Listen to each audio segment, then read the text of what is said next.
శ్రీమాత్రే నమః. వ్యాస పురాణం లాంటి గురు పౌర్ణమి సందర్భంగా నాకు ఇచ్చిన పేపర్లు చదువుతున్నాను. స్వర్ణ గారు ఇచ్చారు, అది చదువుతున్నాను. శ్రీమాత్రే నమః.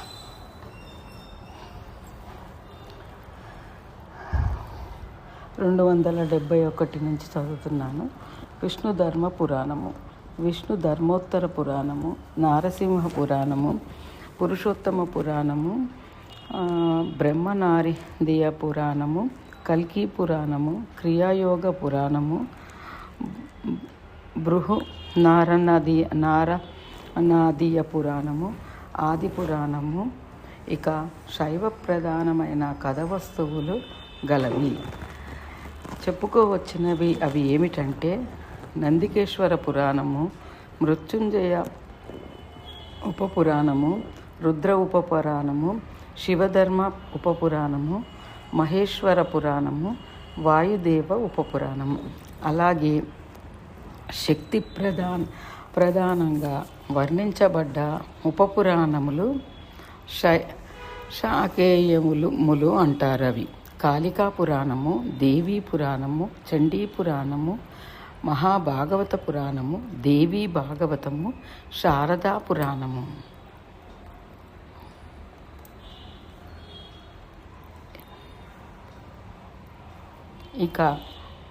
ఇంకా ఉపపురాణములోని ఒక శాఖ ఉపపురాణములోని ఒక శకసూర్యుని ప్రధానంగా అభివర్ణించే కథ వస్తువు కలదిగా ఉన్నది. ఈ శాఖను సౌర ఉపపురాణములు అని వివరిస్తారు. ఇందులో 4 ఉపపురాణములు ప్రధానంగా పేర్కొనవచ్చు. అవి సాంబ ఉపపురాణము, సౌరధర్మ ఉపపురాణము, సూర్య పురాణము, సౌరధర్మాంతర పురాణము, ఋషి ప్రోక్తములు.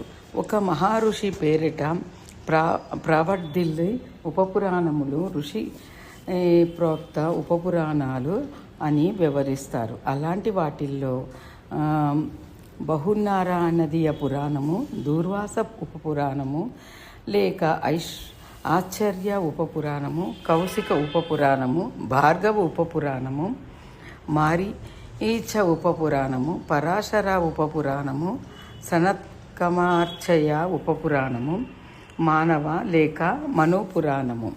పై 5 వర్గములలో పురాణములన్నీలోనూ కొన్ని నష్టమైన పోయిన లేక అఖిల పురాణములు అని పేర్కోవచ్చు. మరికొన్ని అచ్చులలో దొరకక కేవలము వ్రాతపత్తుల రూపముగా లభిస్తాయి. వీటి ఉనికికి ప్రమాణ వాక్యములు మాత్రమే వ్రత చూడామణి వంటి వ్రతగంధాలలో లభిస్తాయి. ఇప్పుడు ఈ 4 రకాల ఉపపురాణంలోని విషయ పరిచయ చేశాను స్థూలంగా. సాంబ పురాణము. ప్రీత్యా సాంబస్య తత్రోర్క జగతో అనుగ్రహయచ సితో 12 భాగేన మిత్రేణ చక్షుష అన్న సాంబ పురాణంలోని పై శ్లోకం వల్ల సూర్యుడు మిత్రుడు అనే పేర్లతో తన 12 రూపాలలోనూ ప్రతిష్ఠించబడి ఉన్నాడని సూర్యోపాసన తెలిపే విషయ పురాణము ఈ సాంబ పురాణము.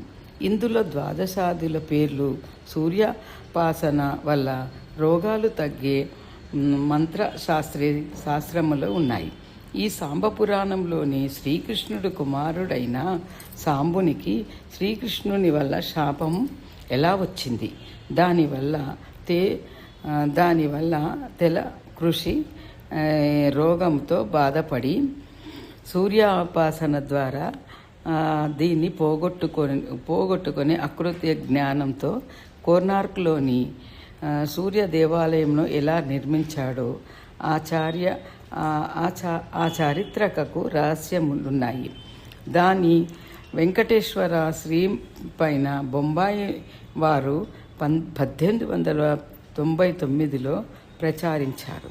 ఇందులో మొత్తము 84 అధ్యాయాలున్నాయి. ముందుగా సూర్యుని 12 నామాలు ఇవ్వబడ్డాయి. అవి నేటికి సూర్య నమస్కారములుగా ఆరోగ్యం కోసము జపంలో వినియోగపడతాయి. సూర్యుని శక్తి వలనే ఈ జీవులు సృష్టి జరుగుతుందని 12 సంవత్సరాల యజ్ఞంలో సుతుడు ఈ పురాణాన్ని వినిపించాడని, దీని భాస్కర పురాణము అని పేరుతో భాస్కరస్య పురాణము అని వర్ణించబడి ఉన్నది. క్రియాయాగము, సిద్ధియాగము, మహామండల యాగము. సూర్యుని విగ్రహము లేకుండా మండలం ద్వారా ఎలాగో తపస్సుతో పూజించవచ్చో ఆ కాలచక్రము సూర్యుని పరిధి చక్రాన్ని సూర్యుని విగ్రహం లేకుండా పరిధి చక్రాన్ని ఆకాశంలో 12 నెలలు ఎలా ఆదించి సూర్య తేజస్సును ఆకర్షించబడుకుంటాయో వర్ణించింది పురాణం. ఇక సూర్య మంత్రంలోని ఎలాగ స్తంభన, మోహన, విద్వేషణ, ఆకర్షణ, ఉచ్చాటన లేఖక భవిష్యత్తు తెలిపే కాలజ్ఞానము ఎలా వస్తుందో కూడా తెలుపుతుంది. ఇక ఛాయా సూర్యుల చరిత్ర, సూర్యాపాసన, వైవస్వంత మనువు కథ, యమునా తాపతి చరిత్ర వంటి విశేషాలతో పాటు భవిష్య పురాణ బ్రహ్మపూర్వంలోని సూర్యమండల విశేషాలతో ప్రతిదీ తిథిలో చేసే కల్పము పోలికలు కనపడతాయి. ఈ సాంబ పురాణంలో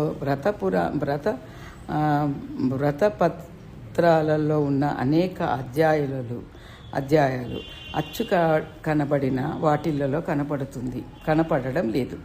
ఇందులో ఉదయాచల రవి క్షేత్రము, ఆయన కోనార్కు లేక కోనాదిత్య క్షేత్రము, మిత్రవనము, మూలస్థానం వంటి సూర్యక్షేత్రాలు చెప్పబడతాయి. ఇవి క్షేత్రాలు సాంబుడు ప్రతిష్ఠించినట్టు చెప్పబడుతున్న సాంబాదిత్యుడు ప్రాభ నక్షత్రంలోని సాంబపురము అన్న పేరిట చేసినట్టుగా స్కంద పురాణములో కూడా నిర్ధారణ కాబడుతున్నది. ఈ సాంబపురాణంలోని సూర్య ప్రశంసన ఇతర మహాపురాణాలకు లోనైన పద్మపురాణము, పాతాళఖండము, కూర్మ పురాణము, వరాహ పురాణములోనూ స్కాంద భవిష్యత్తు పురాణంలోనూ కూడా లభిస్తాయి. శౌర, భాస్కర, ఆదిత్య అన్న పేరు గల పురాణాలు మాత్రము లభించడం లేదు. సాంబ పురాణము విశేషాలు, ప్రజావ్రతులు, సృష్టి క్రమము, వారి నుండి అనేక జాతులు జీవరాశుల పుట్టుక, బ్రహ్మ 12గా విభావమై ద్వాదశాదిస్తుగా ఇంద్రధాతు, పర్జన్య పూష, తుష్ట, ఆర్యామ, భాగ, వైవస్యాను, విష్ణు, అంశుమంత, వరణ, మిత్ర పేర్లతో దేవతాంశములు జన్మించిన విధానము. వీరి నుండి దేవతల సృష్టి, ద్రోత నుండి ప్రజాపతి, జీవుల పుట్టుక, ప్రజన్య పేరుమల ఉత్పత్తి, పూష పోషించువాడు, ఆహారము, ధాన్యములు ఉత్పత్తి.